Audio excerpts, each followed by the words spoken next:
Hello world, this is Zan playing Late Age Calum on Lucid's 2022 Dominions 5 tournament. This is now turn 62, and after an action-packed turn 61, I don't think there's going to be too much craziness going on this turn, maybe next turn. For now, we have a deal where I get a crystal coin from Atlantis, and I'm empowering myself in Astral. I absolutely hate that I have to do this, but if I'm going to fight against Pan, I think I need golems because I don't have a lot of astral mages. And one thing a late age pan, especially Gift of Nature's Bounty pan, can do is a massive enslave mind communion, or rather, at this stage in the game, mass enslave communion. So I really need to cast anti-magic early on just to hope to survive against that. And if I have my own astral mages, he can magic duel them and kill all of them, essentially. There's no way I can outproduce him. I'm also casting Great Eagles and my first sets of vampires. So that's pretty good. Now, we have another battle here in the Morn Woods. This is just some werewolves attacking. We're continuing to site search and losing some crap to Soul Torns. But I guess the most important action going on here is there's some battles. I'm jumping on top of Abyssia. I'm getting counter-raided by the Abyssians. I'm going out, beating up some mages that are dancing around. And I'm actually taking another one of his fortresses. I didn't mention it last turn, but I had jumped on top of a fortress of his, kind of on the fringe with a army large enough to siege it down. I'm losing a ton of crap to the Vengeful Waters, which sucks. But for the most part, the Abyssian Front is doing pretty good.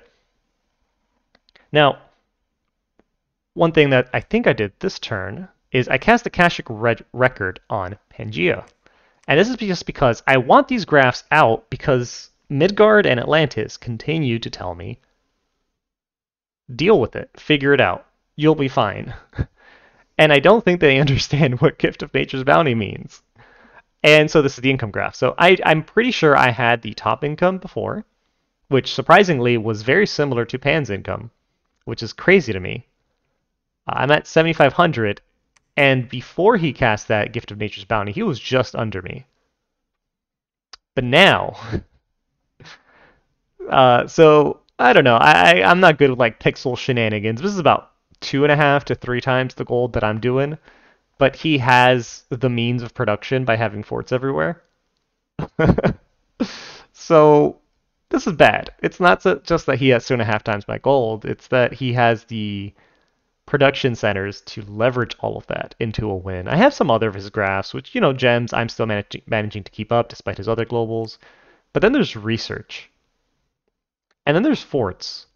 And if there's one thing I've learned in my Dominions 5, I guess, career at this point of playing so much of it for so long, is the combination of massive amounts of forts with research and then a gem income and income that is able to kind of follow up that forts and research. Those are telltale signs of winning players. Like if you look at the players that have won the majority of the games, almost always, obviously there's going to be exceptions, especially in this kind of game, but almost always it is the player with the most forts, the most CP, and the most research, so that they're able to have the production centers to unleash the combat power that high research gives them.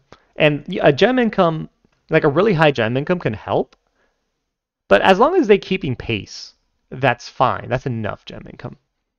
It doesn't help is Dominion is also high, looking to be at my expense.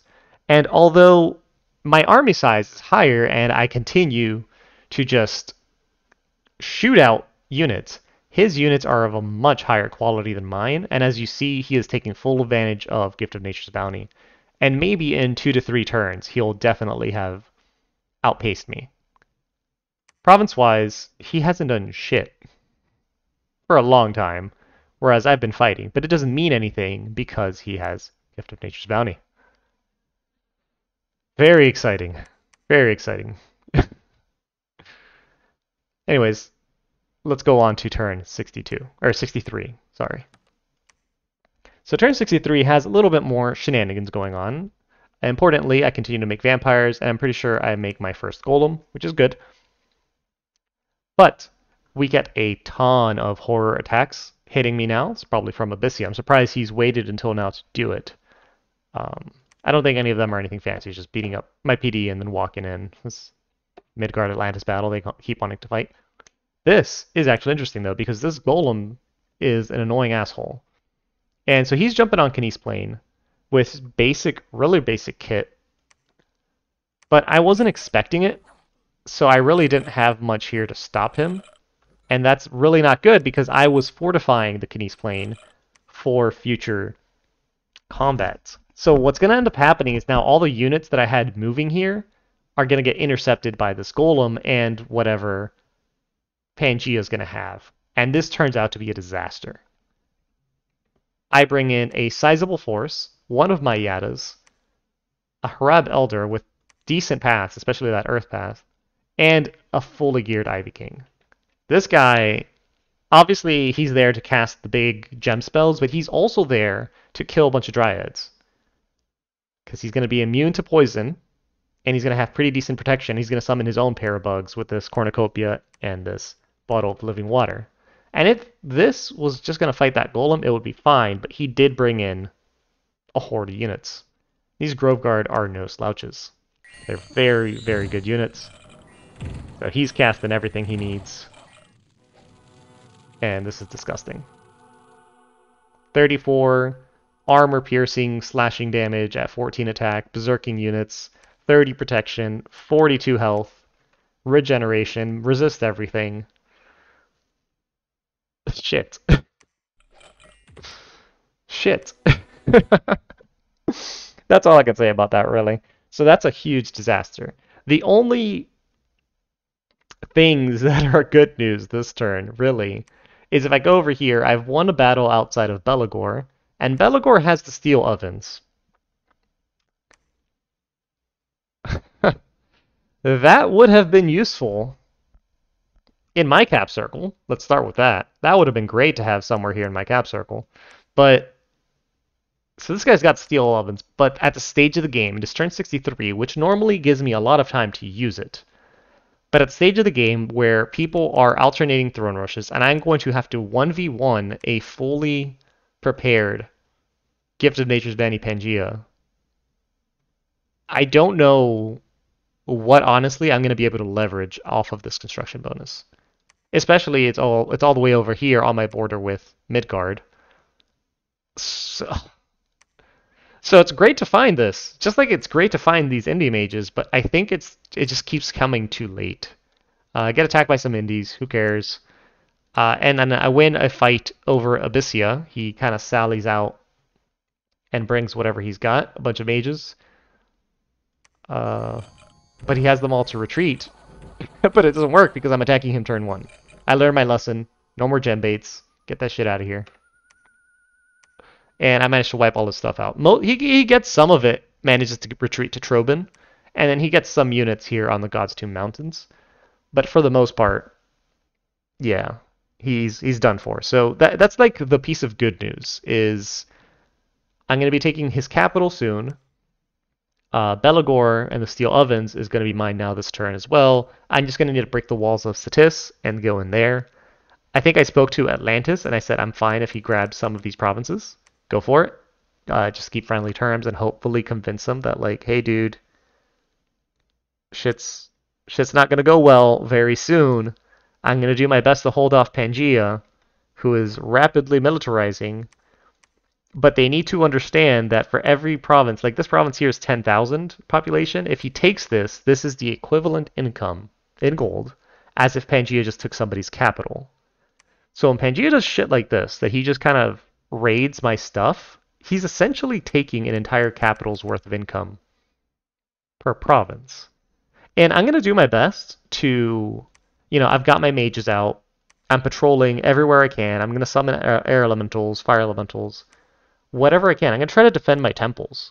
But as I start losing temples, Pangea's very high dominion is going to come in because he obviously has many more temples than I am, and they're all much safer than mine.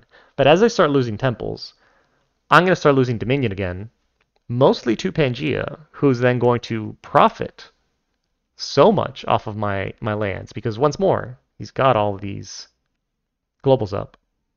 And cool to note, actually, that I have more gem income than him, despite him having 30 gems worth of globals. That's pretty cool.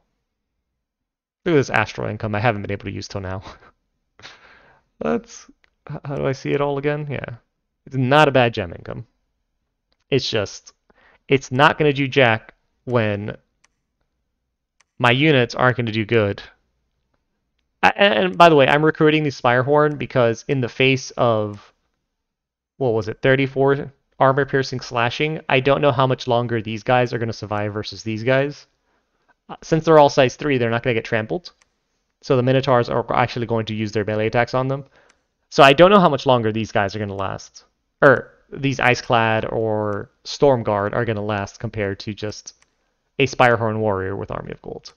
I think in both cases they'll last 1 to 2 hits at best anyways. So yeah. Oh, down here it looks like one of my transformations failed and they got feeble-minded, but that's okay. I have a healer. This adventurer showed up at some point and I want him to make sure that he never dies. So he's going to heal, whatever transformations go wrong. But I don't think I can afford any more transformations, especially since I just lost that Ivy King. I need many more Ivy Kings because I need Major Magic because at any point Pan can do some crap. I don't know, something that's going to force me to have needed it, like Foul Vapors or maybe his own Wailing Winds. I'm sure he has a mage somewhere or another that can cast it, and I'll need to have casted Growing Fury in response. It's a very tough situation, and right now the most I can do is just... Well, first I have to win at Kni's Plane, somehow. But the most I can do is kind of posture and hold off Pan long enough to convince Midgard and Atlantis to join in. Because if they start attacking Pangea after my armies have been broken, it's going to be too late because Pan is just going to profit off my territory. So whatever they lose to these other two, they'll gain twice over in my own lands. As you see, my Dominion is really struggling. And I'm trying to drop these temples where I can, but it's just, it's going up, but I think it's going up in the wrong places. Like it's going up here in like Tianqi, but old Utgard is not doing well. My core lands are not doing well. I think he could probably have these girls coming in and like stealthy breaching. Stealthy Holy Ones aren't fantastic, but it's probably not bad. He's probably doing that. I don't have a lot of province defense, and my patrollers are just, singular mages casting fire elementals, Oh man. It's a toughie. So we'll see what happens here on turn 64. See you guys next time.